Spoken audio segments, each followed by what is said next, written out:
Bienvenue sur la chaîne de la PPM. Dans cette vidéo, on va apprendre à additionner des vecteurs pour calculer leur somme. Dans la vidéo précédente, on a vu qu'un vecteur, c'est un objet mathématique qui regroupe des informations caractéristiques d'une translation, c'est-à-dire sa direction, son sens et sa longueur. On le note avec le nom de deux points, l'origine et l'extrémité du vecteur surmontés d'une flèche. Ainsi, on note AB avec une flèche au-dessus, le vecteur qui regroupe les informations de la translation qui transforme A en B, c'est-à-dire que la direction est parallèle à la droite AB, que le sens c'est de A vers B, et que la longueur c'est la distance AB. Si deux vecteurs représentent la même translation, on dira qu'ils sont égaux. Par exemple ici, les vecteurs AB et MM' sont égaux. Ils ont la même direction, le même sens et la même longueur. Autrement dit, ABM' est un parallélogramme. Mais que se passe-t-il si on enchaîne plusieurs translations? Par exemple, si on a deux vecteurs, Mn et Rs, et qu'on applique d'abord la translation de vecteur Mn, puis la translation de vecteur Rs. Quel serait alors le bilan de cet enchaînement des deux translations? Pour faciliter la recherche, on peut effectivement appliquer ces translations, par exemple au personnage de Scratch. Appliquons tout d'abord la première translation. Scratch a subi la translation de vecteur Mn. On va maintenant lui faire subir la translation de vecteur Rs. Bien entendu, on constate que l'enchaînement de deux translations est une translation. Mais comment préciser un vecteur représentant justement cette translation bilan?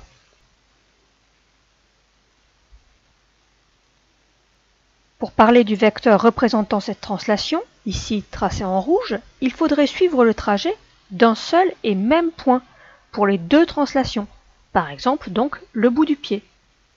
En utilisant les vecteurs égaux, je peux donc venir suivre le bout du pied de Scratch et tracer le vecteur AB égal au vecteur Mn. Ils sont égaux car ils représentent la même translation, ils ont la même direction, le même sens, la même longueur.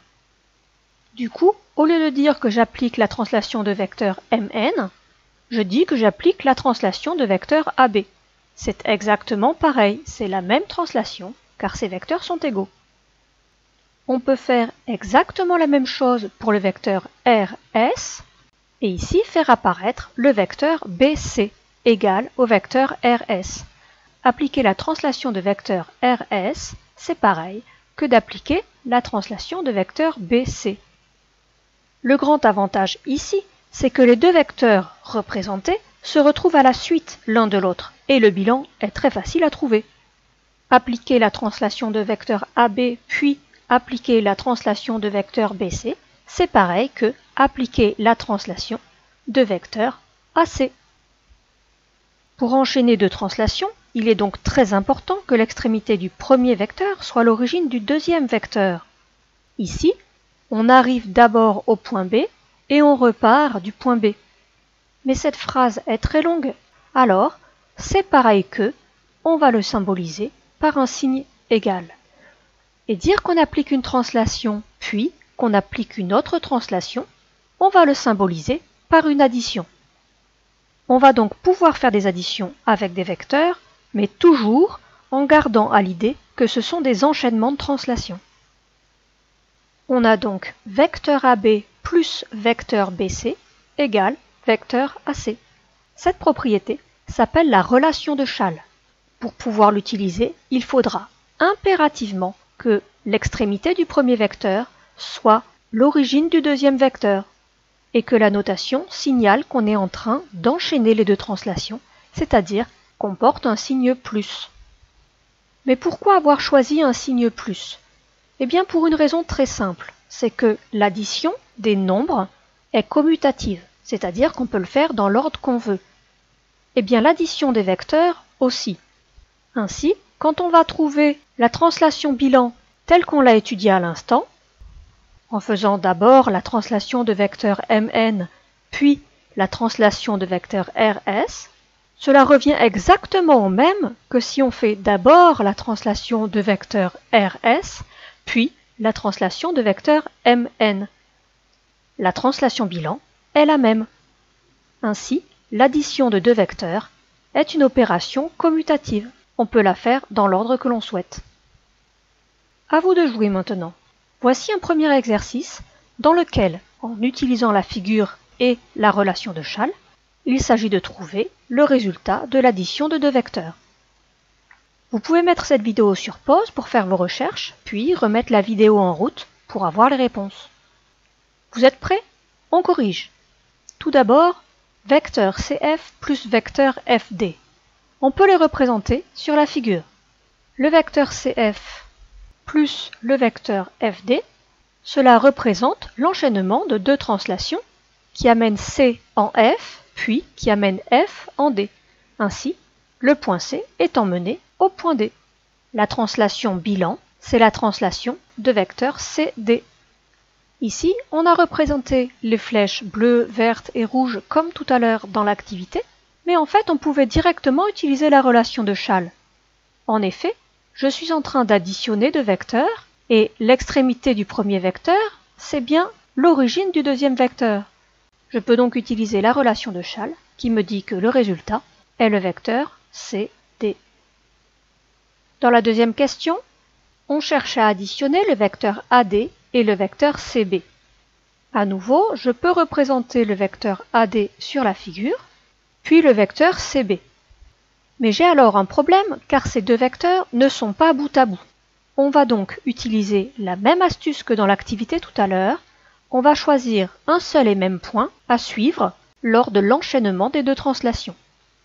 Par exemple, si je suis le point A, la translation de vecteur AD l'emmène au point D.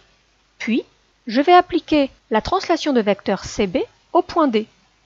Autrement dit, j'utilise le vecteur égal à CB, mais d'origine D. J'arrive au point E, car le vecteur DE est égal au vecteur CB. Il est donc identique dans le calcul d'écrire vecteur AD plus vecteur CB ou d'écrire vecteur AD plus vecteur DE. Je me suis donc arrangé pour avoir une addition de vecteurs dont l'extrémité du premier est égale à l'origine du deuxième.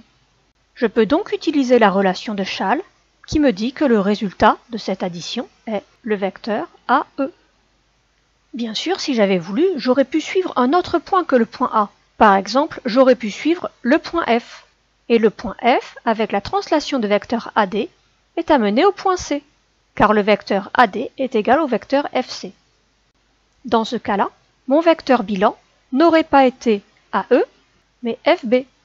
Mais alors, quelle est la bonne réponse? Eh bien, n'importe lequel, puisque le vecteur AE est égal au vecteur FB. Ce qui sera essentiel, ce sera de le démontrer correctement en montrant vos étapes de calcul. Regardons maintenant le troisième calcul. Vecteur CF plus vecteur AD. Comme tout à l'heure, je représente le vecteur CF sur ma figure et je veux lui additionner le vecteur AD. Ces vecteurs n'étant pas bout à bout, trouver leur somme, c'est-à-dire trouver un représentant de la translation bilan de l'enchaînement des deux translations, ce n'est pas facile. Alors, je vais trouver le vecteur égal à AD, mais dont l'origine est F. Or, le vecteur AD est égal au vecteur FC. Je peux donc écrire que CF plus AD est égal à CF plus FC et utiliser la relation de Schall. J'ai bien une addition de deux vecteurs dont l'extrémité du premier est l'origine du deuxième. CF plus FC est égal au vecteur CC.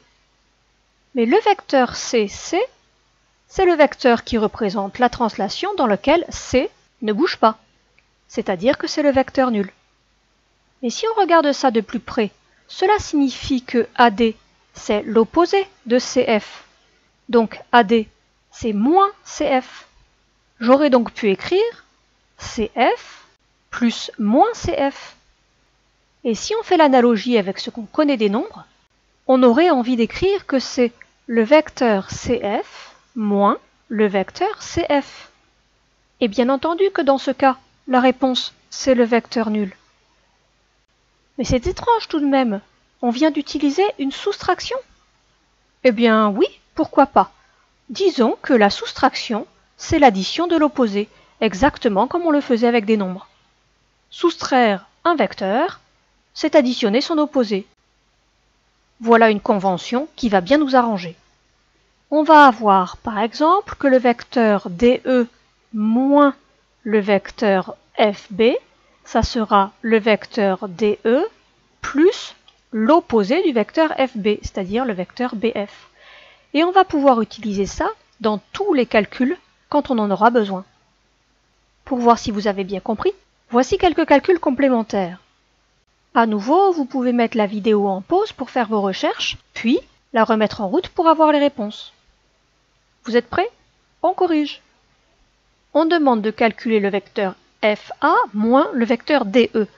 Utilisons déjà la définition de la soustraction. Le vecteur FA moins le vecteur DE, c'est le vecteur FA plus l'opposé du vecteur DE, c'est-à-dire le vecteur ED.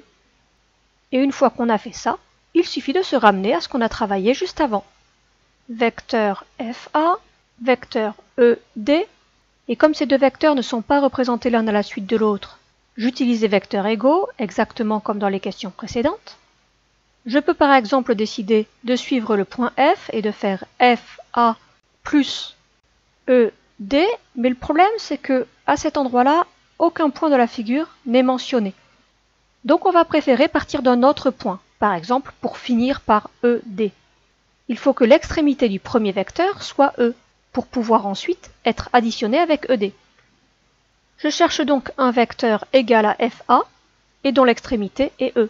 Eh bien c'est BE, car FA égale BE. Je l'utilise alors dans mon calcul et je peux écrire que FA plus ED c'est pareil que BE plus ED.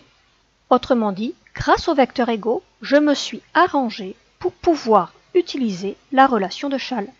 Le vecteur BE plus le vecteur ED, c'est le vecteur BD. Faisons rapidement le dernier calcul.